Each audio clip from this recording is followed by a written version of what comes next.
Fast Fizz. Hot topic. Splitting the bill. Hello and welcome to Fizz Free with Ruth. It's a bit of a controversial topic, but I just thought it'd be interesting to gauge your response to this. I'm heading out with some friends tomorrow night. There's about 12 of us. There's only about 3 of us who either choose not to drink alcohol or will be driving for whatever reason tomorrow. And I'm already anxious and nervous about splitting the bill. I don't know why, but it gripes on me. Since I've given up drinking, I can go out and spend £5 all evening. I might have a lime soda, a tonic water, and then a squash. £5, I'm done. No taxi fare because I drive myself home. Tomorrow, I've already seen, the drink bullies already posting messages. They won't do it to me because I know I don't drink and that is it. But some of them who could be persuaded, I've seen the messages going out saying, you can't drive, I'm going to come and pick you up, we can walk from my house, you've got to drink, don't be lame, and all this. And I'm like, oh, this is going to be so awkward. These are quite heavy drinkers, and they're going to be putting quite a bit of booze away. And if you think, you can be paying up to, £7 for a glass of wine, probably £5-6 for a pint of cider. My bill is going to go from quite minimal to I could be clocking up to 20-30 quid instead of £5. And I'm not a tight person. I don't begrudge, people, and I would buy anyone a drink. But it's just that whole anxiety I have about going out of thinking, well, actually, part of the reason I'm sober is because I want to save money. Why should I subsidise your drinking habits? I typed out a message earlier saying, looking forward to see you all. Really can't wait. Shall we just order drinks at the bar? Because I know a few of us are driving. And I deleted it. I've absolutely got too scared to send it because I thought some of them already think, oh, God, she doesn't drink. And it's just going to make me sound more of a bore and more of, in their opinion, somebody who's just a bit, pedantic. So I started Googling online to see what people's reactions to this topic were, and it was really interesting. And there was a lady here who said, I'm not doing it anymore. Why the heck should I go out to lunch or dinner with a group of girlfriends and end up paying £40 more on my bill for their alcoholic drinks? It wasn't something that seemed an issue initially, but I'm really starting to resent it. I'm sat there with a £2 drink of tonic and they're all oiling themselves with 4 or more cocktails. I feel like a right idiot, but I was looking forward to seeing some more money in my pocket these days. So after paying for 8 people to get trolleyed on mimosas today at lunch, I'm paying for my own soda and no other drinks. Let's just say that didn't go down very well. And the comments underneath, people have put, I don't blame you a bit if they're miffed about it. Too bad. There is no excuse for them expecting you to pay for alcoholic beverages you don't drink.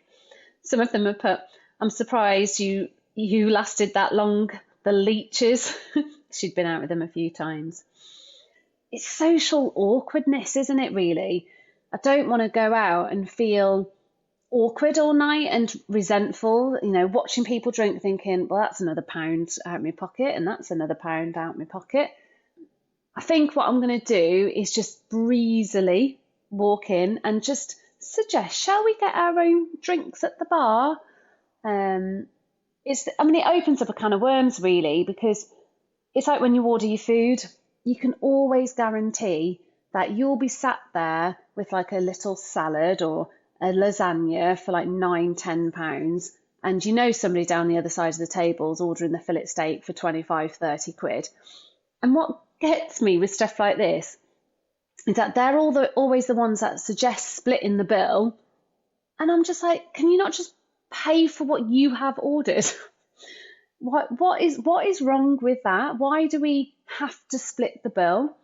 It just aggravates me. And there are times when I've gone out and if I've wanted something really nice, now, I've had a fillet or I've had duck or something, I will always stand up and say, look, I've had a much more expensive meal than you.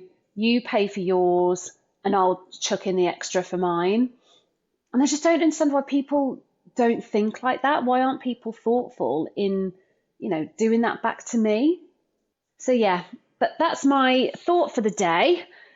And I will let you know how I get on after I've been out for said meal/drinks. And hopefully I'll come back with enough money in my wallet to justify what I've spent.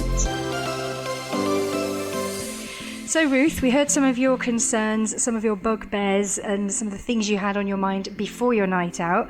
Fast forward a day or two, the night has happened, and then how did it go? Oh my gosh, I was worrying for absolutely no reason.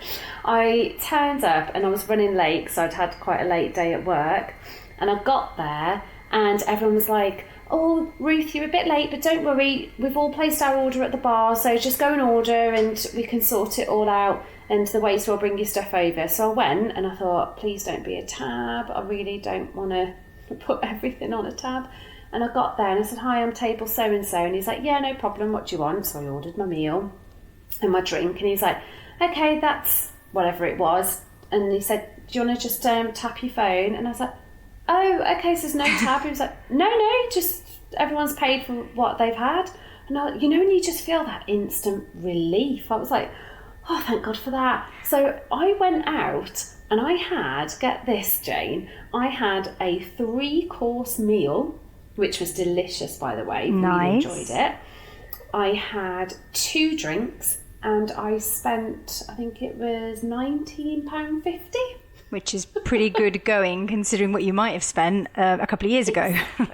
Exactly. And there was people opposite me, having a few ciders, and it never bothers me. It's like whatever they want to do. But I was just glad that I wasn't subsidising that. I bet you couldn't get your phone out quick enough, could you, when he said that? Yes, yeah, please. Tap now. Brilliant.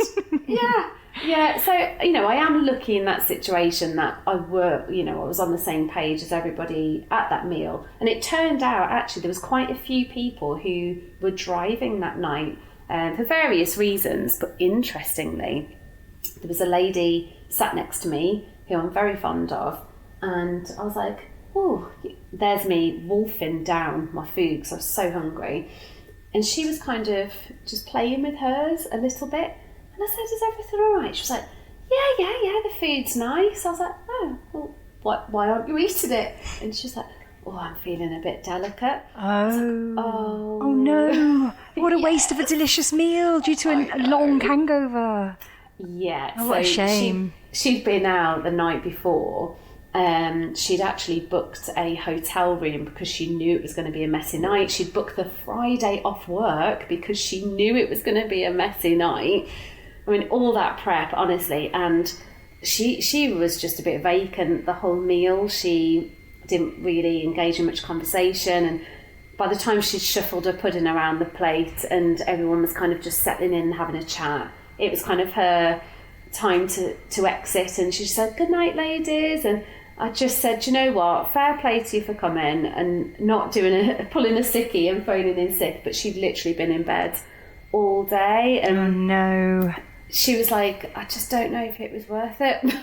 Oh no. So, to have a whole wasted day of waking up in a hotel room, feeling like the room's spinning, and then sort of it then had a knock-on effect to her next night out, which could have been a really lovely chilled evening for her.